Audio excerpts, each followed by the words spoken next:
Assalamualaikum warahmatullahi wabarakatuh. Halo semuanya, halo teman-teman. Perkenalkan, nama saya Muhammad Iqbal Ivansyah dari Fakultas Hukum Universitas Muhammadiyah Malang. Dalam video ini saya membahas tentang korelasi antara teori pemisahan kekuasaan dengan demokrasi dan kelembagaan negara. Dalam tema ini penting karena tanpa pemisahan kekuasaan, demokrasi tidak bisa berjalan sehat dan kelembagaan negara bisa kehilangan fungsi pengawasan yang seimbang. Ada beberapa bagian yang akan saya jelaskan kepada teman-teman supaya kita semua dapat lebih mudah untuk memahami dan belajar. Nah, dalam bagian pertama ini saya akan menjelaskan mengenai pengertian teori pemisahan kekuasaan. Nah, teori pemisahan kekuasaan atau separation of power pertama kali dikemukakan oleh Montesquieu, teman-teman. Yaitu ia adalah seorang filsuf asal Prancis. Dalam bukunya L'Esprit des Lois atau The Spirit of the Law pada tahun 1748 buku itu ditulis. Montesquieu berpendapat bahwa untuk mencegah terjadinya tirani, kekuasaan negara harus dipisah menjadi 3 cabang, yaitu kekuasaan legislatif untuk membuat undang-undang, kekuasaan eksekutif untuk melaksanakan undang-undang, kekuasaan yudikatif untuk menegaskan keadilan melalui peradilan. Nah, tujuan utama teori ini adalah mencegah penumpukan kekuasaan pada satu tangan.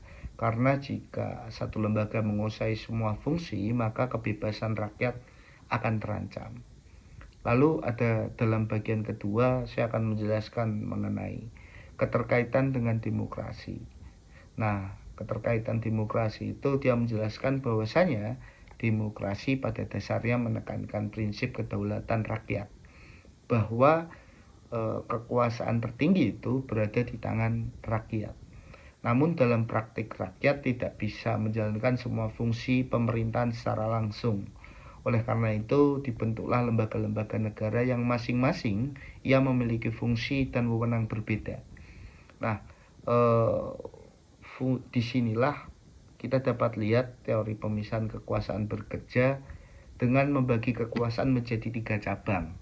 Maka setiap lembaga ia akan mewakili kepentingan rakyat secara profesional dan saling mengawasi satu sama lain.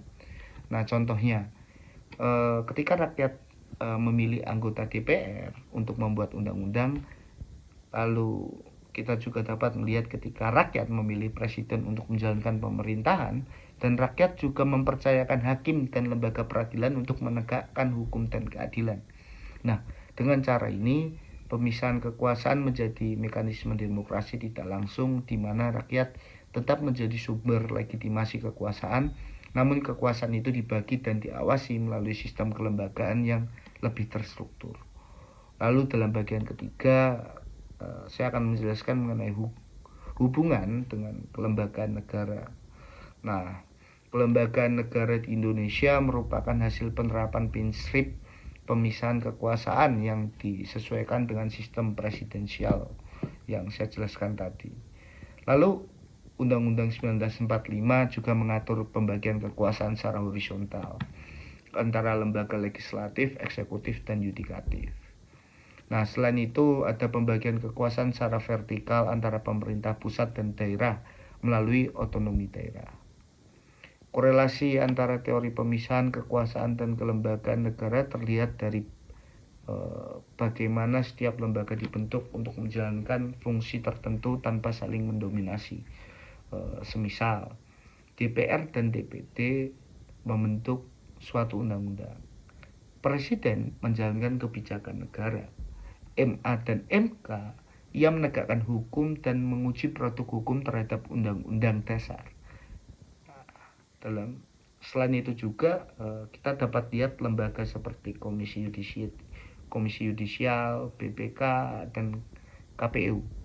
Ia dibentuk memperkuat fungsi pengawasan dan menjaga integritas lembaga utama negara. Dengan demikian, sistem kelembagaan negara adalah bentuk suatu hal yang konkret dari implementasi teori pemisahan kekuasaan yang mendukung tegaknya demokrasi.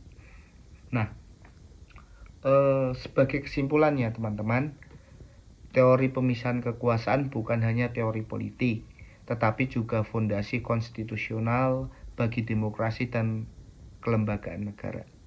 Melalui pembagian kekuasaan, setiap lembaga negara yang memiliki peran yang sangat saling melengkapi, saling mengawasi, dan menjaga agar kekuasaan tetap berada dalam koridor hukum yang demi kepentingan masyarakat, rakyat, bangsa, dan negara. Nah, dengan kata lain, demokrasi hanya bisa hidup jika pemisahan kekuasaan dijaga dan dijalankan secara konsisten, teman-teman. Nah, mungkin itu saja, teman-teman. Terima kasih telah menonton video dari saya. Wassalamualaikum warahmatullahi wabarakatuh.